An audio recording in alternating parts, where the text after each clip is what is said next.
جیاواز لە ڕابردوو راپۆرتی ئەم جارەمان باسکردن نییە لە پرسێکی سیاسی و کەمی خزمەتگوزاریەک لە ناوچەیەک، بەڵکو کاری ئەم جارەمان نیشاندانی گۆشەیەکی دیکەی ژیانە لە شاری سلێمانی، بە تایبەتی لە شەواندا کە هاوڵاتیان بە مەبەستی خواردنی کوردەواری لە کەشێکی زستانی وەک مانگی یەکدا ڕوودەکەنە سەر و پێخانە و چێشخانە کوردیەکان تا ئەوەی پێکەوە لە درنگانێکی شەودا خواردنێک پێکەوە نۆش بکەن.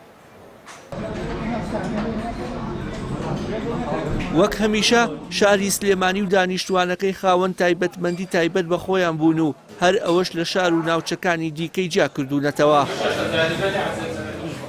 یەکێک لەو جیاوازیانەش خواردنی سەرروپێ لە دوکان و شوێنە گشتیەکان لە درنگانێکی شەودا. وەستانووری لە تەمەنی 10 ساڵیەوە سەرقاڵی پیشەی ئامادەکردنی خواردنی سەرروپێ بۆ کڕیارەکانی. وەستانووری دەڵێت لە سەردەمی ڕژێمی بەعس بەهۆی دۆخی ئەمنیەوە ناچار بوون بەرەبەیانان پێشوازی لە هاوڵاتیان بکەن، بەڵام دوای پرۆسەی ئازادی کاتەکەی بۆ ناوەڕاستی شەوانی زستان پێشخراوە. ئێمە زیاتر زستانان دین بە حکمی ئەوەی کە سەرروپێ بۆجێکی سارد و ئەوە دەبێت. وەکو هاتنەکەم زۆر جار هەفتەی دوو جار دێم، دەروای هەفتەی جارێکە مانگی دوو جارە. بەڕاستی چێژێکی تایبەتی خۆی هەیە و سەرروپێی مامەنووری بەڕاستی لە سلێمانی و پێم وابێت لە هەرێمی کوردستانی شەتاکە زۆر تایبەتە. جا هەوی هاتنەکەش ئەگەر بۆ نمونە هەموو چنی توێژەکانی تایە و پاشان ئێستا هۆی هاتنەکەی من بۆ ئێرە ڕەنگە من لە ماڵەوە برسیم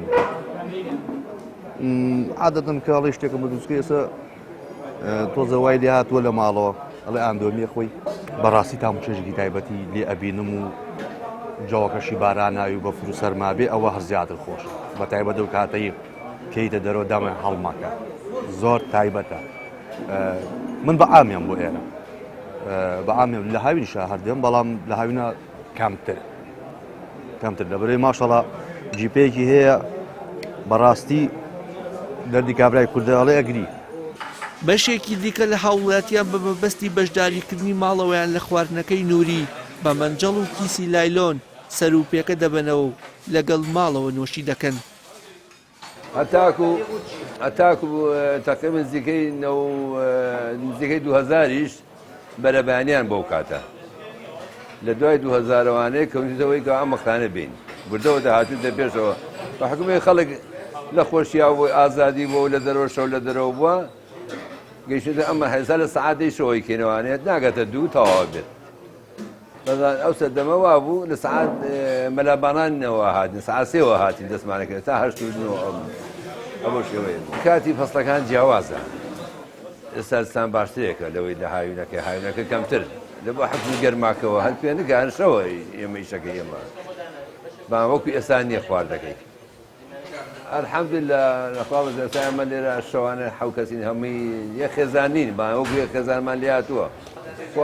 ئەوە برین کە ئێمە پێر بووین لە کاکمانەوانەیە تا ئێستا دەستمان نەگۆڕیوە لە شێوازی پاکردنی لێنانی پاکوتەمیزەکەی ئەوەیە کە خەڵک زیاتر وادەی لێ هاتووە کە خەڵک حەزی لێ بکات و خەڵک لێ ڕازیە. هیچ شتێکتر بەکار نایێنی وەکو دەرمان بێ یان شێوازی پاکردن بێمان نا هەر عامە. تا کەش و هەوا سار بێت بازاڕەکەی نووری گەرمتر دەبێت و تا کەش و هەواکەش پێچەوانە ببێتەوە خواست بۆ خواردنەکەی کەم دەبێتەوە. ڕۆژانە لە کاتژمێ 6 بەیانیەوە ئامادەکاری بۆ سازکردنی خواردنەکە دەکەن و تا درنگانێکی ڕۆژیان پێدەچێت لە پاشان لە کاتژمێ 10 شەوەوە بۆ 2 بەرەبەیان پێشوازی لە هاوڵاتیان دەکەن. وشیار محەممەد کەناڵی ئاسمانی پەیام سلێمانی.